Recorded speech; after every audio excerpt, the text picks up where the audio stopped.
2 weeks before she would watch the reserved chief architect of Callaway and Strand walk out of his own engagement party and ask a stranger on a fire escape for her honest opinion of his life, Petra Sousa was hired by his mother over a single voicemail to organize it. The party was for 300 guests. The venue was the Fairmont in Vancouver. The invitations had already gone out. The previous event coordinator had resigned without explanation, which Petra had learned was the kind of resignation that required no explanation if you had ever spent 40 minutes in the same room as Audrey Callaway. Petra had not yet spent 40 minutes in the same room as Audrey Callaway. She would, by the end of the week, have spent considerably more than that. She did not yet know what that would cost her. She took the SkyTrain from Mount Pleasant to downtown on a wet Tuesday in March, holding her portfolio case in both hands the way she'd held her school bag on the day of her thesis defense.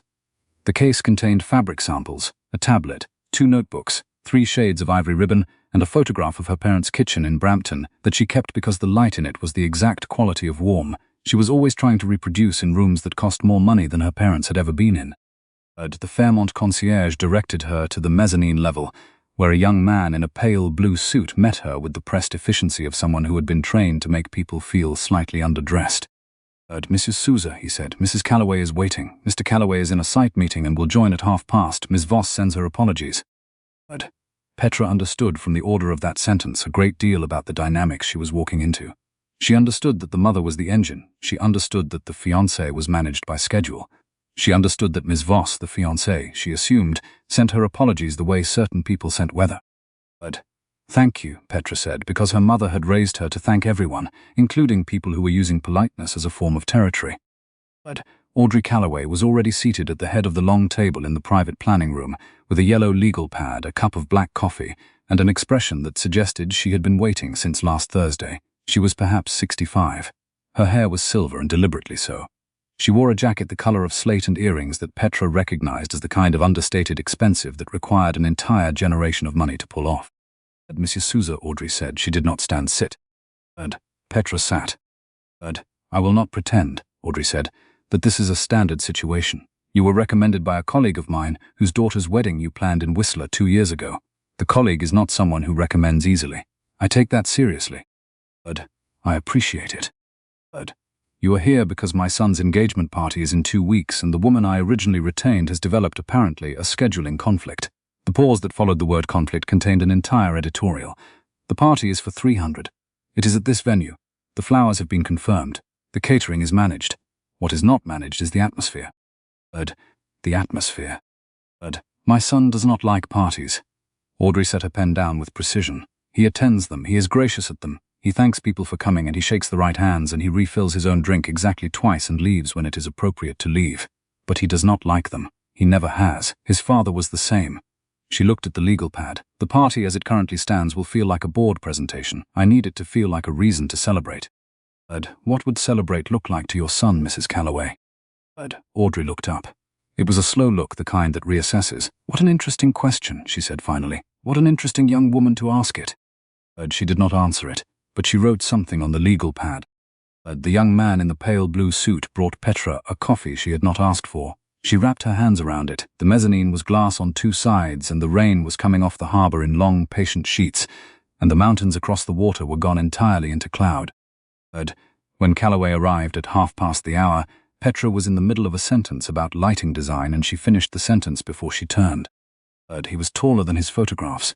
She had looked up 3, but photographs had not prepared her for the stillness of him. He moved through the doorway without disturbing anything. He wore a sight jacket he had not had time to change out of, and his dark hair was damp from the rain, and he carried a rolled set of plans under one arm the way other men carry umbrellas. He was perhaps 38. He looked, in Petra's honest first assessment, like a man who had spent a long time being competent and had recently begun to find it insufficient. "Mother," he kissed her on the cheek, he straightened. "Monsieur Sousa." "Mr. Callaway." He sat. He unrolled the plans without thinking, looked at them briefly, then rolled them back. It was a habit, she could tell. The plans were a comfort object, something to do with his hands in rooms that made him uneasy. "Marcus," Audrey said, "I was just asking Miss Sousa about the atmosphere." "The atmosphere," he repeated. "For the party." "Right." He looked at Petra then with grey eyes that were, she thought, the colour of the harbour on a morning before the cloud burns off. He said, "What were you saying about lighting?" I was saying that rooms feel different depending on whether the light source is above or beside you. Overhead light is public, side light is private. For a party where the guest of honor doesn't like parties, I'd suggest pulling the overheads down to 30% and bringing in tall, warm sources from the perimeter. It changes the character of the room. People start talking instead of performing. Marcus Calloway looked at her for 3 full seconds. It was not an ordinary look. It had the quality of attention she associated with architects and surgeons, the people whose professions had trained them to see structure. That, he said quietly, is the most useful thing anyone has said about this party. Audrey picked up her pen. Serena Voss arrived 40 minutes late in a cream coat, and the kind of calm that Petra recognized as a very finely maintained performance. She was beautiful in a precise, considered way. Her hair was the color of birch bark. Her shoes cost what Petra made in a week. She came through the door and she said Marcus's name, the way people say the name of a city they visit often but do not live in. Darling, sorry. Traffic was impossible on the bridge. She set her bag on the table. She looked at Petra. You must be the planner. Mother said you were quick. Mrs. Calloway was generous, Petra said. She is many things. Serena sat beside Marcus and crossed her legs and looked around the room with the pleasant assessing gaze of someone who knew the price of every surface. Now, I want to know about the entrance. The entrance. When Marcus and I arrive the moment, I want it to be architectural. Is that a word you use? I can use it. I want the guests to feel it. The arrival should say something. It should say, I want it to say that this is not a beginning, it is a confirmation. Do you understand? Petra understood perfectly. She understood that what Serena Voss wanted was a room full of witnesses.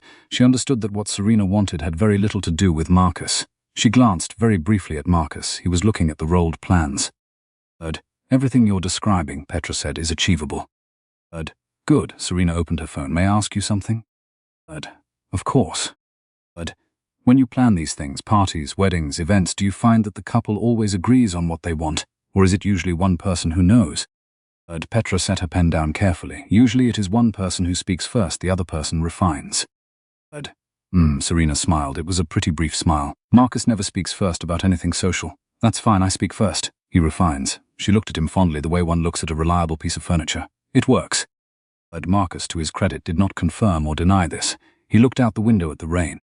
After Serena left, she had a lunch she said she'd kept rescheduling. The room was quieter by a specific quality that Petra noticed but didn't name. Audrey excused herself to speak with the venue manager. Marcus stayed at the table with his rolled plans and a coffee that had gone cold. Mr. Calloway, Petra said, before I go, I have one question I ask everyone. You don't have to answer. Ask. If there were one moment in the evening that felt genuinely yours, not the arrival, not the toast, not the formal piece, what would it be? He was quiet for long enough that she began to think he wouldn't answer. Then he said, there's a fire escape on the 4th floor of this building. I worked on this renovation 3 years ago. There's a view of the inlet from it that the ballroom doesn't have. I've gone up there at every event I've attended here since. He paused. That's my moment. She looked at him. He looked at the plans. I will put it on the schedule, she said, as a personal note. No time, no plan, just a marker. It's a fire escape. I know, but it's yours. He looked at her then. The harbour light was grey, and even behind him he said Mrs. Sousa, and stopped. Yes. Nothing, thank you. She went home that evening to her apartment in Mount Pleasant, which had good bones and bad windows and a balcony the size of a yoga mat from which she could, on clear evenings, see the tip of Grouse Mountain. She sat on the balcony with a glass of water and thought about a man who had described a fire escape as his favourite part of a building he had worked on. She thought about the rolled plans. She thought about his mother's question, what an interesting young woman, and she thought about Serena's answer to a question nobody had asked, which was that she spoke first and he refined, and the question Petra was not allowed to ask yet, which was whether that had always been true or whether it was something that had settled over them slowly, the way sediment settles. She went inside, she opened her laptop, she began to plan a party. Her office was above a dry cleaner on Main Street, 2 rooms she rented from a retired florist named Douglas, who still kept a workbench in the back and occasionally appeared on slow afternoons to make something small and unnecessary for a friend. Petra had taken the lease because the rooms smelled faintly of dried lavender, and because Douglas had told her during the walkthrough that the last tenant had been a music teacher and the walls had good acoustics. She did not need good acoustics. She had taken the lease because she trusted the judgment of someone who thought acoustics mattered in unexpected places. Her assistant, James, was already at his desk. When she came in the next morning, James was 26 and had the organizational instincts of a person twice that age and the emotional candor of someone who had never learned or had actively declined to be indirect. Tell me, he said. 300 guests. Fairmont, 2 weeks. The mother is the decision-maker. The fiancé wants a moment. The groom would rather be on a fire escape. James set down his coffee. Petra. I know. You took it. I took it. He looked at her for 3 full seconds, then opened his laptop and said, "Run me through the vendor list." That was James. That was the gift of someone who treated your inevitable choices as items on a spreadsheet. By the end of the first day, they had a floor plan, a lighting diagram, a revised timeline, and a note in Petra's personal file that said, "Fire escape, 9 p.m. Optional." She would not show that note to anyone, not to James, not to Audrey, not to Serena. She would simply leave the space open, the way you leave a door unlatched, and see if anyone pushed through. The venue walkthrough was Thursday. Petra arrived at 9. James came at 9:15 because he believed philosophically in never being the first person into an empty room.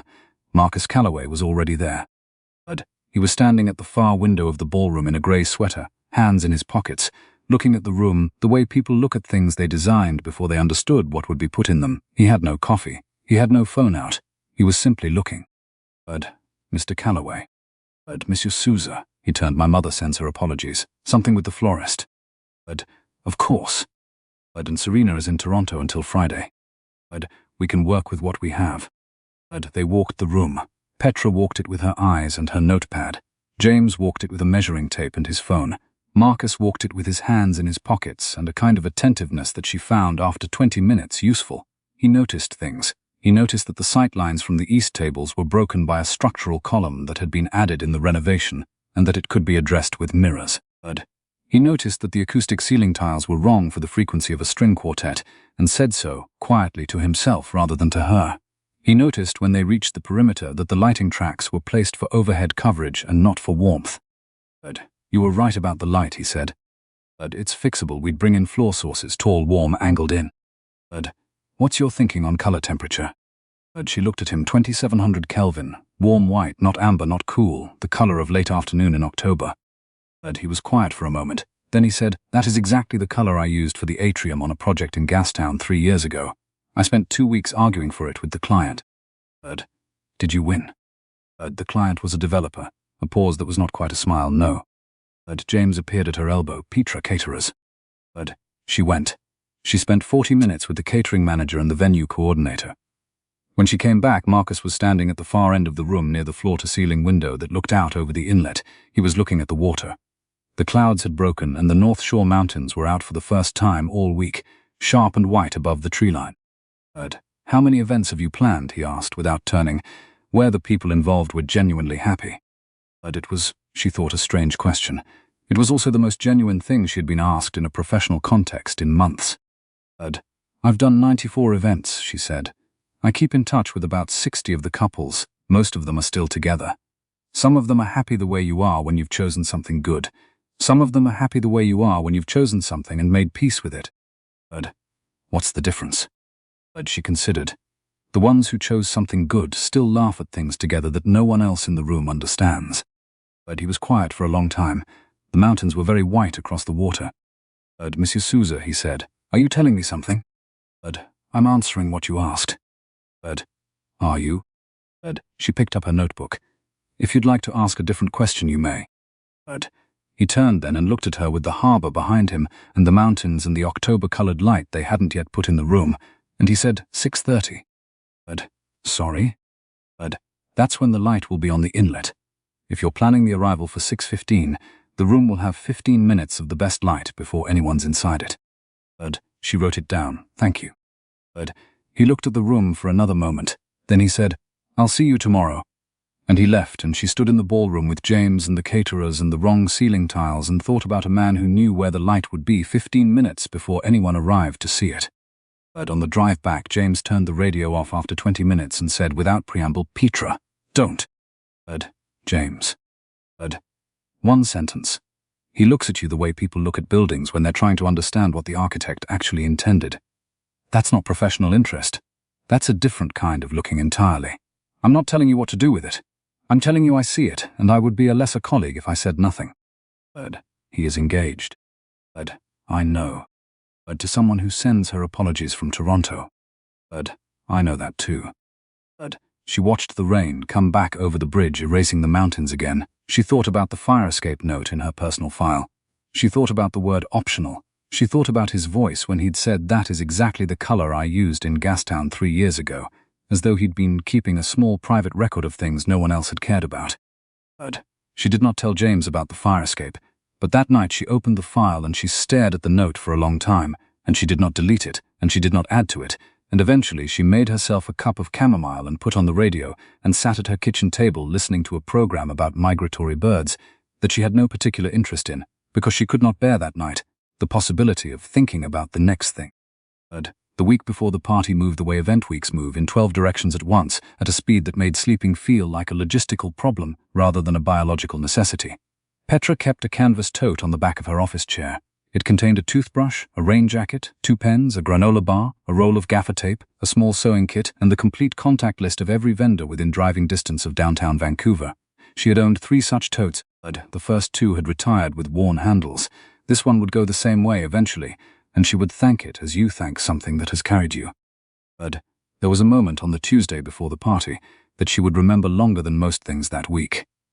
Audrey Calloway had called about the table centerpieces, and the call had lasted 40 minutes and covered, among other things, the arrangement of the escort cards, the height of the floral columns, the order in which Audrey's colleagues would be greeted, and whether Petra's family background lent itself to understanding the kind of understated formality the Calloways preferred. Petra had kept her voice even. She had answered each point methodically.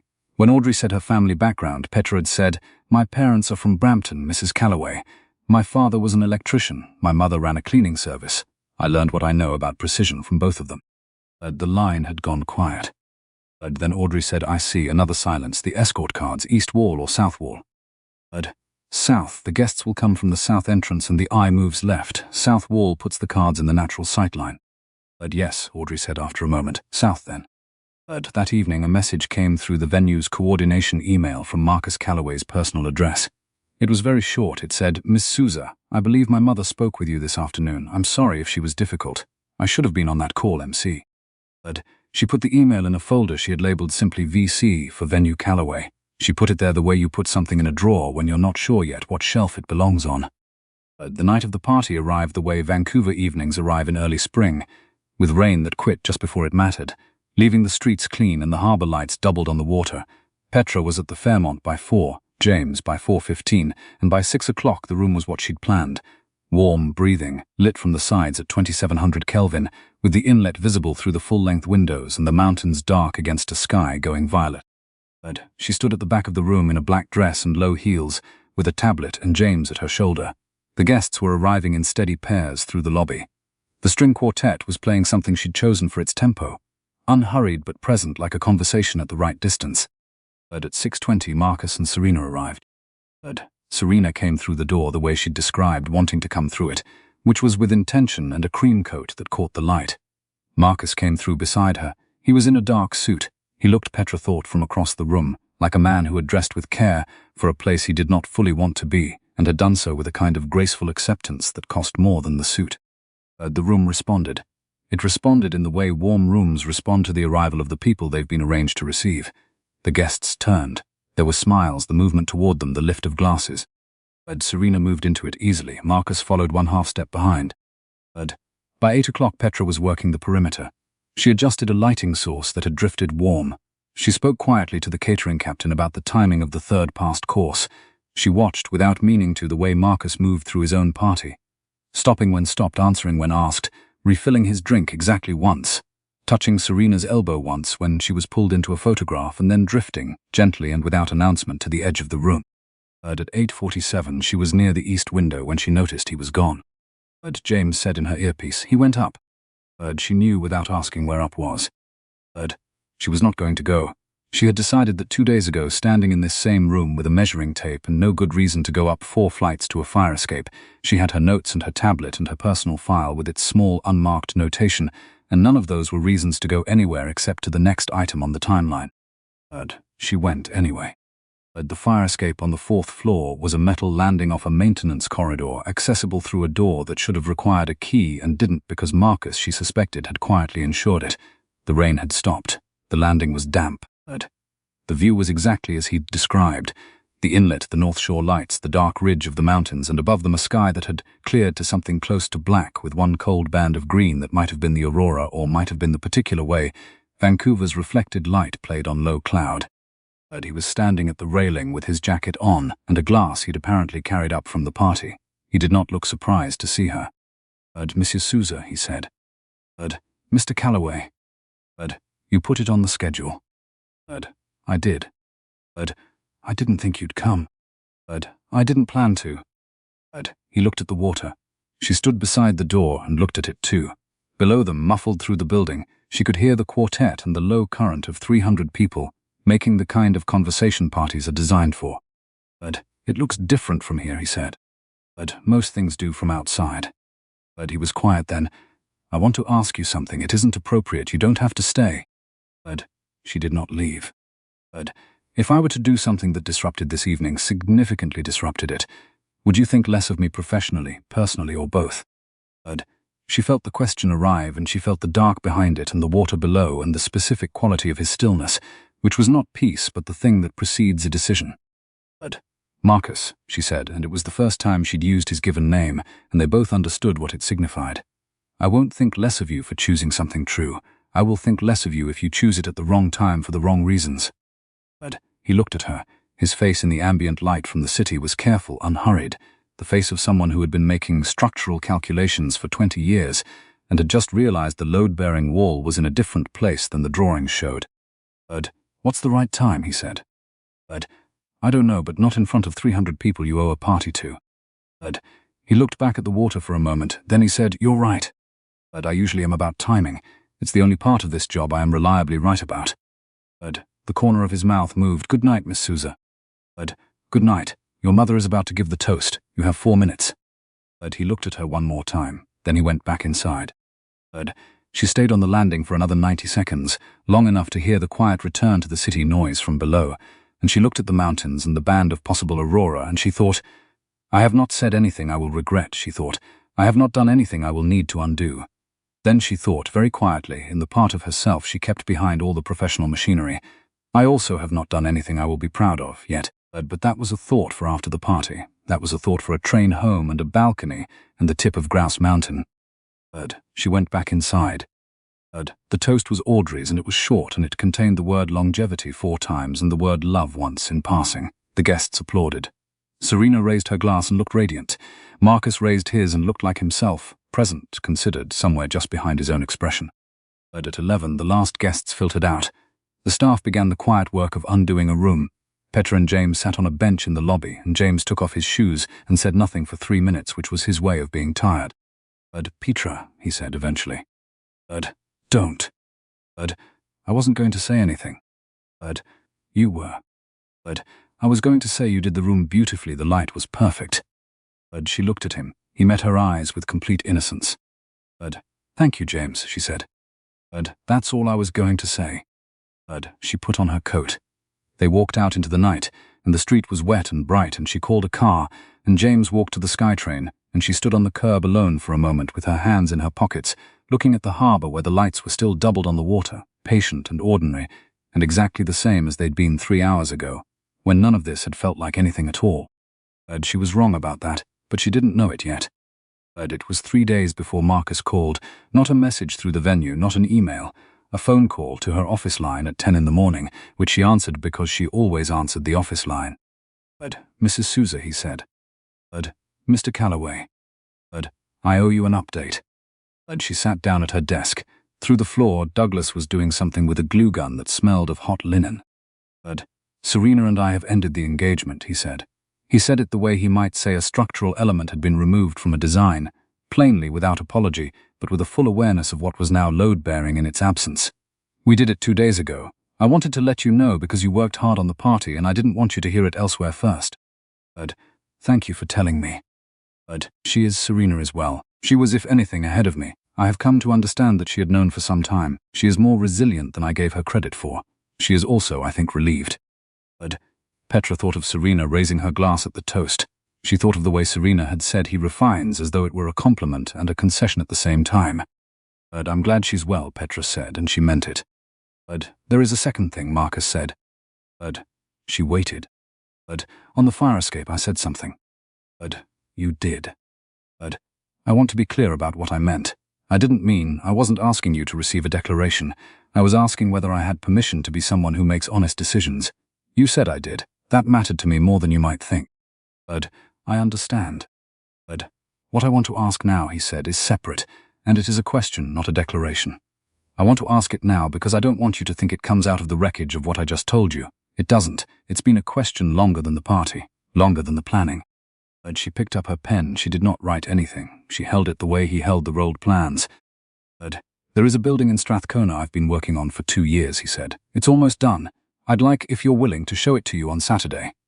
Not for an event, not professionally. Just, I'd like someone who understands how rooms feel to stand in it and tell me what they think. Petra was quiet for a moment. She thought about James. She thought about what James would say, which was some short, direct version of, this is not a good idea, and also go.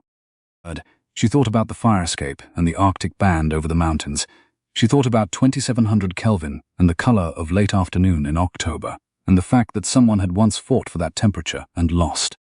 She said, I'll come, but I need you to understand something first. Yes. I am not an answer yet. I might not be for a while.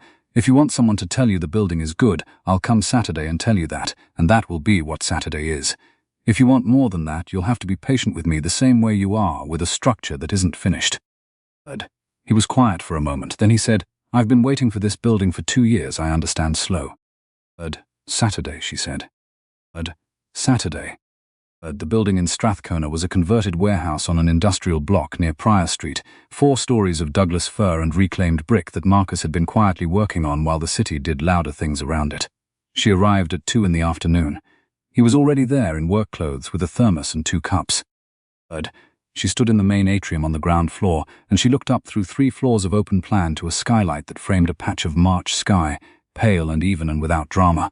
The light fell straight down through the opening in a way that shifted slightly as she watched, as a single cloud moved somewhere above the city. You've been waiting for this for 2 years, she said. The skylight took 4 months of argument. The Heritage Committee wanted to cap it with a standard frame. I wanted it inset, flush with the roofline, invisible from outside. Did you win? He looked up. The light moved again on the old brick. Come back in June, he said. When the sun is high enough, then you'll see why.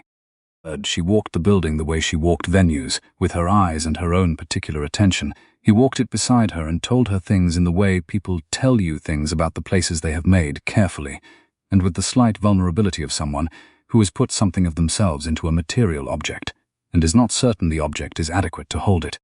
On the 2nd floor there was a room with east-facing windows and a view of the mountains that the renovation had saved rather than redesigned. This was a paper storage room, he said. I wanted to keep the window exactly as it was. The previous owners had painted over it. We stripped it back. She stood at the window. The mountains were very clear. Below, the city moved in its ordinary Saturday way. Delivery trucks, a dog, 2 people arguing pleasantly about something at the corner. Marcus, she said. Yes. This is a good building. He stood beside her at the window, not close, not far, just present in the room with her and the stripped window and the Saturday city below. I'm glad, he said, and then quietly, I thought about what you said about taking time. I think you're right. I also think I've been taking time for 8 years in a direction that wasn't mine, and I would like, if you're willing, to start taking it in a different direction. I'm not asking you for anything you're not ready to give. I'm asking whether I can keep asking. She turned from the window. She looked at him in the east light, which was the color she would have specified. 2700 Kelvin, the color of late afternoon in October, appearing without being asked, freely the way good light does when you've put a room in its path. You can keep asking, she said, but Saturday is its own thing. It doesn't owe us the next Saturday. No. Show me the rest of the building. He did. They walked the 3rd floor and the 4th, and at the top he opened a hatch in the roof deck, and they climbed through onto a small platform with a view of the entire city. The mountains, the harbour, the bridges, and the glass towers downtown catching the last of the afternoon. They stood there for a while without speaking, which was possible because they were people who had learned, for different reasons, that silence between 2 people was either comfortable or it wasn't, and that pretending otherwise helped nobody. Eventually she said, "You should have a better jacket for this." Ed, you're the second person to tell me that about a rooftop. Ed, who was the first? Ed, he looked at the mountains. Someone who was right about most things. Ed, she did not ask him to elaborate.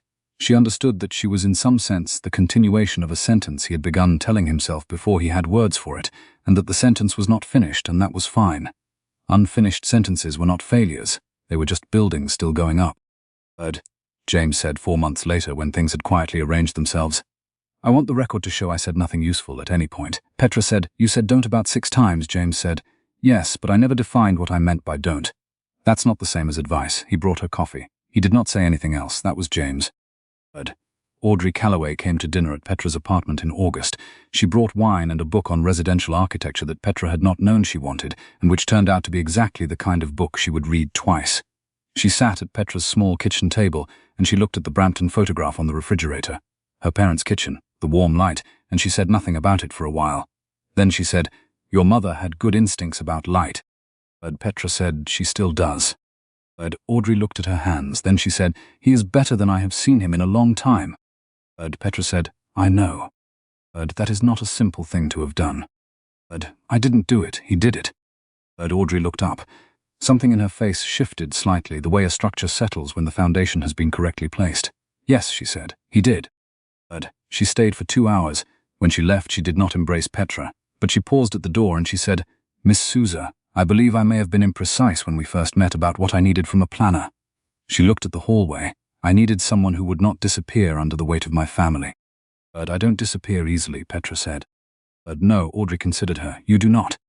But it was from Audrey Calloway an embrace. Petra understood it as one. But there were small Saturdays in those months that no one photographed.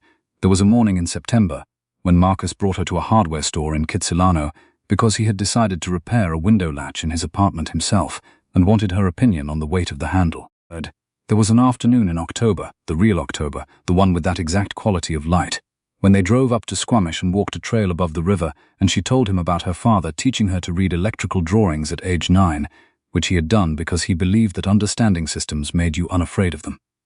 Marcus had listened the way he listened to everything she said, with all of his face, not just the surface of it.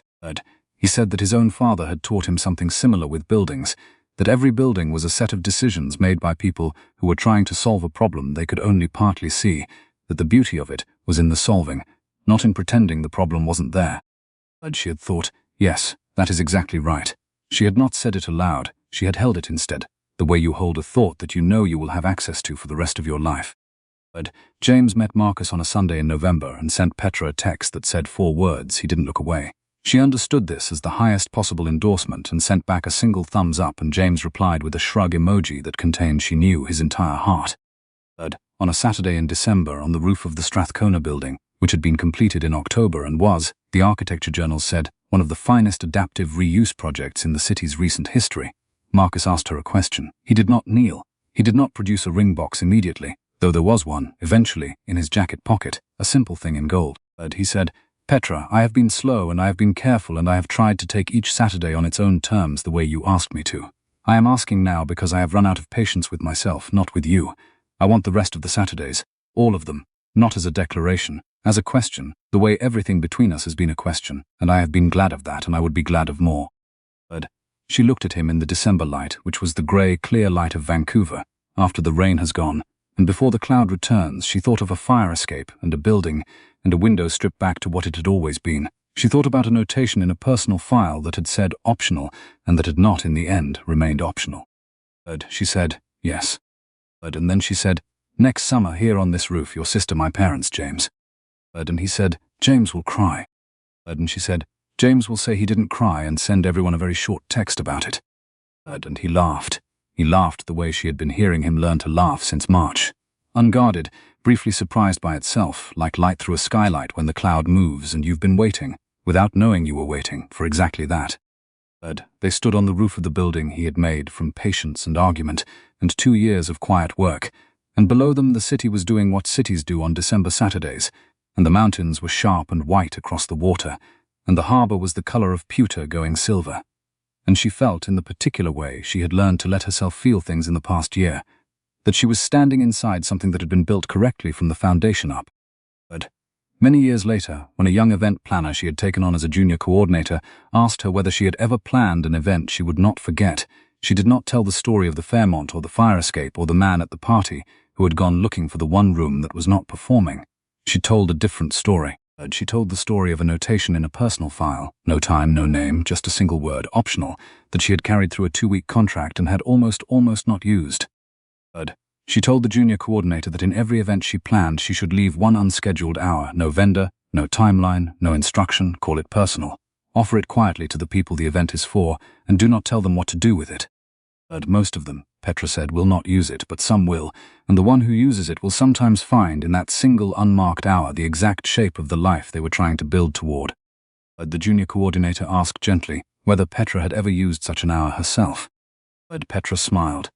She thought about a fire escape on a wet March night. She thought about a stripped window and a Saturday in December and a man who had learned, over the course of 1 year, to stop making decisions for the rooms other people wanted and to begin making them for the ones he actually lived in.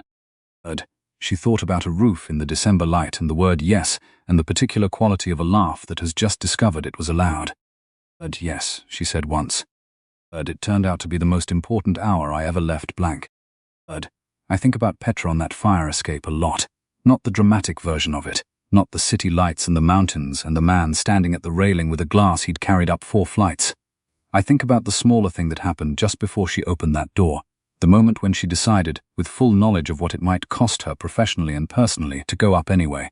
Not because she had a plan, because she was honest enough with herself to admit she wanted to. But that kind of honesty is rarer than we give it credit for. Most of us have learned by the time we reach adulthood to dress up self-protection as good judgment. We tell ourselves we're being responsible when really we're just afraid of what happens if we let ourselves want something and it doesn't work out. Petra had built a whole career around other people's wanting, other people's days, other people's moments, partly because it kept her at a useful distance from her own. But what I find striking about her story is that the thing that changed wasn't a grand gesture. It wasn't Marcus walking out of his own engagement party, though that mattered. It was the smaller decision that came first. She wrote the word optional on a piece of paper and she didn't delete it. She held the space open. That's an act of quiet courage that doesn't look like courage at all from the outside. It looks like an empty line on a schedule, but it requires a kind of integrity. The willingness to tell the truth about what you hope for, even when you're not sure the hope is warranted. Marcus made his own version of that choice. He could have said his vows in front of 300 people and called it a life well managed. He'd been managing things well his whole career. He was, by any measurable standard, successful. But he'd confused being useful with being honest, and the two things are not the same. The moment he understood that, really understood it, not as a concept but as a weight he was carrying, he couldn't unknow it. That kind of clarity takes intelligence to arrive at, and something harder to act on. But what I mean by harder is this. Knowing the truth about your own life is one thing. Having the endurance to dismantle what you've built around a different truth and rebuild slowly and without an audience is another thing entirely. Marcus didn't fix his life in one dramatic evening. He fixed it over months of Saturdays, one honest conversation at a time, in a building in Strathcona that nobody photographed. That's the part the story takes its time with, and I think that's right, because that's where the real work is, not in the fire escape moment in every quiet Tuesday after it. Petra understood that. She gave him Saturdays and not the whole calendar, because she knew that patience, real patience, not just waiting, is how you find out whether something is true or just convenient. She'd spent years keeping other people's promises. She wanted, when she finally kept one for herself, to be sure it was the right one. That's what I keep coming back to. The three of them, Petra, Marcus, even Serena in her own way, each had to decide what kind of person they were going to be when the managed version of their life stopped working.